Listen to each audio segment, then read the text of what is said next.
Good morning friends. हम लोगों ने लास्ट लेक्चर में डिस्कस किया था वैसे सरफेस क्लीनिंग मेथड्स के बारे में। उसमें हम लोगों ने लास्ट लेक्चर में केमिकल और इलेक्ट्रोकेमिकल जो मेथड्स है उसके बारे में डिस्कस किया था वैसे। और आज का जो हमारा टॉपिक है वो है सैंड ब्लास्टिंग।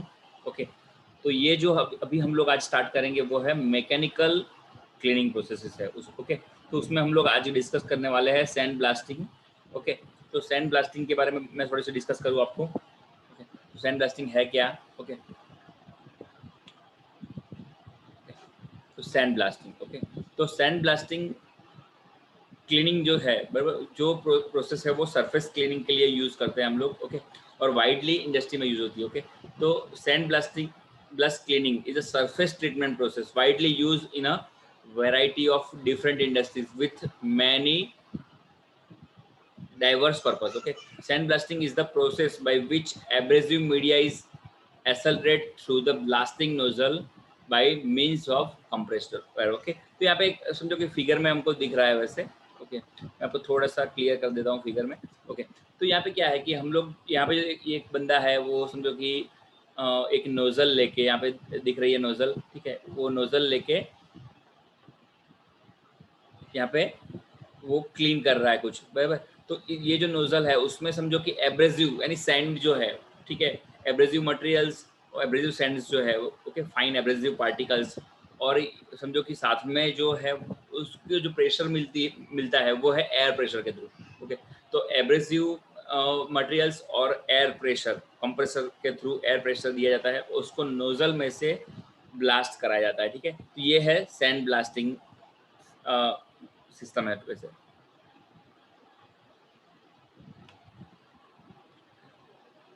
तो उसमें बात करें तो आगे बात करें। Okay, as we are acquainted with the different cleaning procedure adopt to clean different surface. Okay, sandblasting is the one of such cleaning process which makes the use of light particle as a propellant to the project it on the required surface. Okay, उसका मतलब ये होता है कि यहाँ पे जो light particle है सैंड के, ठीक है, एब्रेसिव के जो लाइट पार्टिकल है उसको समझो कि एज अ प्रोपेलेंट हम लोग यूज करते हैं और उसको रिक्वायर्ड सरफेस पे हम लोग प्रोजेक्ट करते हैं। ठीक है, it makes use of different abrasive materials as part of its cleaning procedure. Okay, तो यहाँ पे समझो कि हम लोग different abrasive material का भी यूज करते हैं जो समझो क्लीनिंग प्रोसेस का पार्ट करता है। एक सिंपल बात करें यहाँ पे सिंपल तरीके से, तो यहाँ पे जो सैंड है उसको प्रेशराइज करके एयर से हम लोग समझो कि नोजल के थ्रू कोई जो सरफेस को हम लोगों को क्लीन करना है उसके ऊपर हम लोग क्या करते हैं, उसको इम्पैक्ट करते हैं। ठीक है, जिसके कारण हमको बेनिफिट ये मिलता है। ठीक है, so it makes use different abrasive material as a part of its cleaning process. This procedure is mainly preferred by the industries and the construction firms. Okay, construction firm में ये मेनली यूज होता है और industry में use होता है, क्योंकि समझो जहाँ पे भी समझो कि बहुत ज़्यादा मिट्टी धूल लगी हुई है, सरफेस गंदी हुई है, ठीक है, तो समझो वो पार्टिकल को रिमूव करने के लिए, ठीक है, it can be use to clean the surface. Okay, remove the paint, get rid of the rust and each the surface to provide shiner look. Okay, कि जहाँ पे समझो कि शाइनर लुक हमको समझो कि है बराबर, वहाँ पे हम लोग इसका यूज करते हैं। ठीक है, तो ये समझो कि जो नोजल है वो एकदम समझो कि ज़्यादा प्रेशर से वो चीज़ें क्लीन करती है। ठीक है, देखो ये एक इसके एग्जांपल है कि अगर समझो कि यहाँ पे रस्टी जो है वो ये समझो कि ड्रम यहाँ पे हमको दिख रहे हैं। ठीक है, जो ये ऑटोमोबाइल का है लेफ्ट में, तो after process, after cleaning process ये इतना क्लीन हो जाता है। ठीक है, तो बिफोर आफ्टर यहाँ पे दिख रहा है कि समझो कि ये इतना समझो यहाँ पे गंदा दिख रहा है हमको यहाँ पे।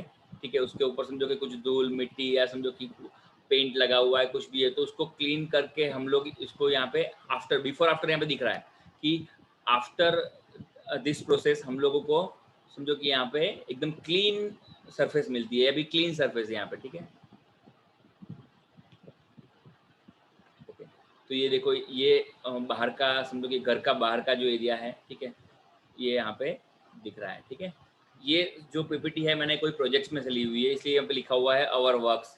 तो यहाँ पे किसी ने प्रोजेक्ट बनाया था और समझो कि ये सैंड ब्लास्टिंग पे उसमें काम किया हुआ था किसी कोई बंदे ने। ठीक है, उसमें से मैंने समझो कि ये पीपीटी कॉपी लगाई है वैसे। ठीक है। तो ये पहले जो ये घर जो था उनका वो ऐसा था और उसको क्लीन करने के बाद ये ऐसा दिख रहा है, ठीक है। तो ये प्रोसेस इतनी समझो कि बेनिफिशियल ही है, ठीक है।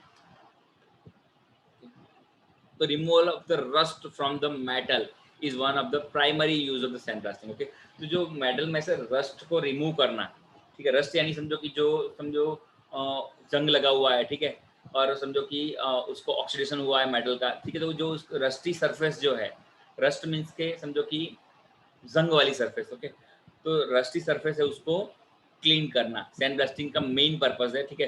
Paint removal from the house, commercial office is something else. The sand blasting process can be used, okay. तो समझो कि अभी मैं एक एग्जांपल दूं, तो अभी समझो कि जस्ट एक हमारे यहाँ पे भी एक बात करूँ मैं, तो हमारे वहाँ पे समझो कि पूरे फ्लैट में पूरा समझो आउटर सरफेस में हम लोगों ने कलर करवाया, तो उससे पहले एक रिक्वायरमेंट थी कि भाई जो ओल्ड कलर है उसको निकालना पड़ेगा, ठीक है। तो यहाँ पे समझो कि ये जो सैंड ब्लास्टिंग सिस्टम से हम लोगों ने पूरा का पूरा जो समझो कि आउटर सरफेस का जो कलर था, ठीक है, वो हम लोगों ने जो पुराना कलर था उसको रिमूव करवाया, ठीक है। तो ये एक समझो कि एक बेस्ट एग्जांपल था मेरे लिए भी, समझो कि ये सिस्टम से पूरा का पूरा जो पुराना पेंट है उसको जल्दी फास्ट हम लोगों ने रिमूव कर दिया, ठीक है। तो यहाँ पे एक बिफोर आफ्टर दिख रहा है, ठीक है, कि पहले ये ऐसी सरफेस थी, ये कलर लगा हुआ है यहाँ पे, जो ये मेरा कर्सर आप देखो, ये कर्सर में कलर लगा हुआ है, वो यहाँ पे अभी जो कलर वो क्लीन हो गया है, ठीक है। तो ये बिफोर आफ्टर यहाँ पे दिख रहा है, ठीक है। देन बात करते हैं advantages of sand blasting, okay. तो इसके एडवांटेजेस क्या है, तो समझो सबसे पहले अभी जस्ट मैंने भी डिस्कस किया कि क्विक रिमूवल, जल्दी से ये रिमूवल करता है, क्योंकि यहाँ पे समझो ज़्यादा सरफेस एरिया कवर करते होती है, ठीक है। जो कॉन्टामिनेंट्स है, जो कॉन्टामिनेंट्स मीन्स की जो अनवांटेड पार्टिकल्स है, ठीक है, वो जल्दी से ये रिमूव करता है। This process helps the quick removal of the deposits of the contaminants on the different surface, okay. Then less machinery involve, सिर्फ हम लोगों को एब्रेसिव मटेरियल चाहिए, या तो समझो कि एब्रेसिव पार्टिकल्स चाहिए, या तो सैंड चाहिए, और सिर्फ हमको दूसरी चीज जो है वो है एयर कंप्रेसर। तो this process does not make a use of complex machineries, okay. तो समझो कि यहाँ पे छोटी मशीनरी भी समझो अवेलेबल है, कि जिसके कारण लोगों को समझो कि अगर समझो छोटी मशीन है वो पूरे के पूरे बड़े एरिया को समझो कवर कर लेती है, ठीक है। देन लेस मशीनरी इन्वॉल्व, बराबर, ठीक है। Then abrasive action, okay, the material which are used in the projection are highly abrasive and have aggressive action on the surface, okay। कि जो यहाँ पे हम लोग मटेरियल यूज कर रहे हैं एब्रेसिव एक्शंस के लिए, ठीक है, जो मटेरियल हम लोग यूज कर रहे हैं यहाँ पे प्रोजेक्शंस के लिए, ठीक है, सपोज सैंड है, एब्रेसिव मटेरियल है, ठीक है। तो वो जो मटेरियल है, ठीक है, वो उसका जो इम्पैक्ट है वो सरफेस पे बहुत ही अच्छा होता है, हाई इम्पैक्ट होता है, ठीक है। तो इसलिए समझो कि इसका एक्शन जो एब्रेसिव एक्शन है वो भी अच्छा है, okay. Fit for the tough surface like concrete, the powerful action of the process can remove deposit even the through surface like concrete, okay. समझो कि अगर कोई डिपोजिशन ऐसा हो कि कंक्रीट जैसे सरफेस भी हो, ठीक है, तो वहाँ पे भी जो कुछ भी समझो कि डिपॉजिट है, डस्ट का है या तो धूल मिट्टी कुछ भी लगी हुई है, ठीक है, कंक्रीट के समझो कि ऊपर की जो समझो कि डीप में ये एक्शन देता है, ठीक है, तो क्लीन कर देता है, ठीक है।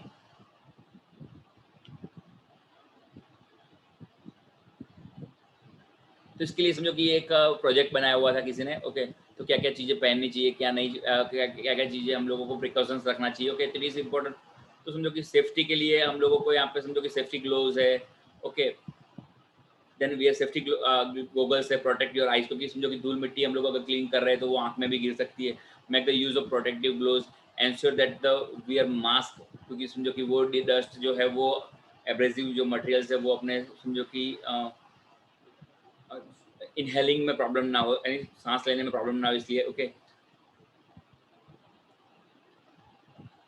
बिग एंड ओल्ड क्लॉथ, समझो कि ओवरऑल हम लोगों को यहाँ पे समझो कि पुराने कपड़े पहनने चाहिए, ठीक है, क्योंकि समझो कि नए कपड़े हो गए तो वो खराब भी हो जाएंगे, ठीक है। तो ये समझो कि उसके बारे में थोड़ी सी डिस्कशन थी वो हम लोगों ने करी, ठीक है। अभी नेक्स्ट बात करेंगे हम लोग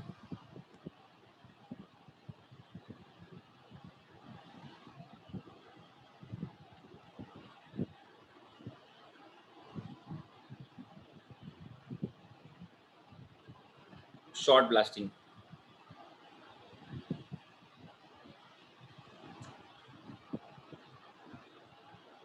ओके। तो यहाँ पे समझो कि शॉर्ट ब्लास्टिंग के बारे में हम लोग बात करते हैं, जो सेकंड जो मैकेनिकल क्लीनिंग प्रोसेस है उसके बारे में। ओके, तो इंट्रोडक्शन की बात करते हैं। Shot blasting is surface treatment process use high steam of the abrasive material. Okay, तो शॉर्ट ब्लास्टिंग जो है उसमें हम लोग हाई स्टीम जो एब्रेसिव मटेरियल जो है उसका यूज करते हैं उसमें। तो mechanical force is used to propel blast media such as a sand, sponge और glass blend glass beads at the surface to be clean to remove contaminants such as paint, rust। समझो कि ये short blasting जो भी है, ठीक है, उसमें हम लोग यहाँ पे समझो मैकेनिकल फोर्स का यूज करते हैं। ओके, और यहाँ पे जो समझो कि हम लोग क्या करते हैं यहाँ पे, समझो कि उसमें सिर्फ सैंड और एब्रेसिव पार्टिकल है, ठीक है, तो इसमें यहाँ पे हम लोग समझो कि स्पंज है, सैंड है, ग्लास बीड्स है, ठीक है, तो ये सब चीज़ों का यूज़ करते हैं क्लीन करने के लिए। जो पेंट है, रस्ट है, कोरोसिव लेयर है, ओके, तो उसके लिए, ठीक है। तो can be perform in a close environment like blasting, sorry like blasting chambers और कैबिन्स। ये जो है हम लोगों ने जो उसके पहले की सबसे पहले जो शॉर्ट पिनिंग की जो बात करी थी, ठीक है, सॉरी सैंड ब्लास्टिंग की जो बात करी थी, ठीक है, वो और समझो शॉर्ट ब्लास्टिंग में उसमें डिफरेंस ये है कि वो ओपनली हम लोग परफॉर्म करते थे और इसमें यहाँ पे हम लोग एक क्लोज एनवायरनमेंट में इसको यूज करते हैं। सपोज समझो कि चैम्बर्स में, कैबिन्स में ये यूज करते हैं, ठीक है, जैसे ओके, बिल्डिंग्स में, ब्रिज टैंक्स है, boats, mobile plants. Okay okay, तो शॉर्ट ब्लास्टिंग सिस्टम आर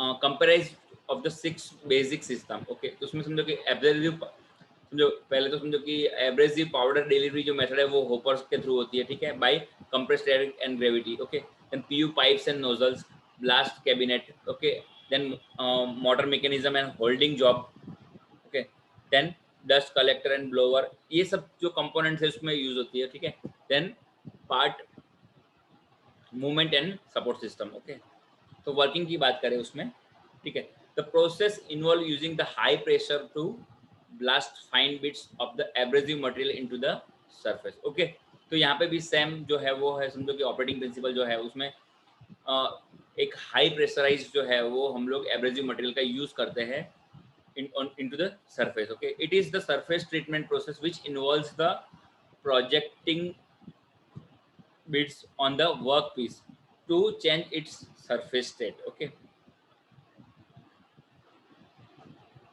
तो इसकी एडवांटेजेस की बात करें तो यहाँ पे समझो कि लो एनर्जी डिमांड करता है ये सिस्टम जो पूरा का पूरा है वो, ठीक है, उसमें कम एनर्जी कंज्यूम करता है, ठीक है, then high quality of treated surface में हम लोगों को जो जो जो सरफेस पे हम लोग ट्रीटमेंट कर रहे हैं उसकी क्वालिटी हमको हाई मिलती है, ठीक है, then good potential for the process automation for the cleaning surface, okay, such as steel, bricks and concrete. Okay, excellent cleaning इसमें मिलता है, तो एडवांटेजेस है तो उसमें अच्छी चीजें ही होगी, तो इसलिए ये एडवांटेजेस रखे हुए हैं। ओके, और दूसरा की removal of the corrosion on metal industrial process, ये यूज होता है। ओके, इसकी एप्लीकेशन की बात करें तो एडवांटेजेस और एप्लीकेशन की बात करें तो उसमें समझो कि cleaning the surface by removing the unwanted rust, scale और पेंट, ये सब जो क्लीनिंग प्रोसेस है, इसलिए समझो कि ये रस्ट, पेंट है, स्केल्स है, उसको रिमूव करने के लिए हम लोग जनरली क्लीनिंग प्रोसेस का यूज करते हैं। चेंज द मेटलर्जिकल प्रॉपर्टीज और stress relieve by the peening action of the multiple impaction. Okay, then mechanical cleaning of iron steel का मैकेनिकल क्लीनिंग करने के लिए नॉन कास्ट पार्ट्स, फोर्ज है, steel है, रोड है, कॉइल, वायर, ये सब कुछ चीज़ों को क्लीन करने के लिए ये सिस्टम यूज करते हैं हम लोग, ठीक है। देन बात करते हैं प्रोड्यूसर डिजायर मैट और डेकोरेटिव फिनिश, इसमें फिनिशिंग जो है वो एज कंपेरेटिवली ज़्यादा अच्छा है, ठीक है। इसमें कौन से फैक्टर अफेक्ट करते हैं इसकी बात करें तो initial cost of the component है इसमें, मटेरियल एंड कॉन्टामिनेंट। ओके, तो वो समझो कि मैटर करते हैं, कौन से फैक्टर मैटर करते हैं ब्लास्टिंग प्रोसेस में, ठीक है। देन वेलोसिटी ऑफ एब्रेसिव, समझो कि size of abrasive, hardness of abrasive और removing speed of the workpiece, इसके ऊपर पूरी की पूरी प्रोसेस डिपेंड करती है, ठीक है। ओके, तो ये जो है ये दो जो पार्ट हम लोगों ने डिस्कस किए, सबसे पहले sand blasting and short blasting. Okay, ये दो पार्ट हम लोगों ने आज डिस्कस किए। नेक्स्ट लेक्चर में हम लोग शॉर्ट पिनिंग के बारे में डिस्कशन करेंगे। ओके, तो आज के लिए इतना काफ़ी है। Thank you friends.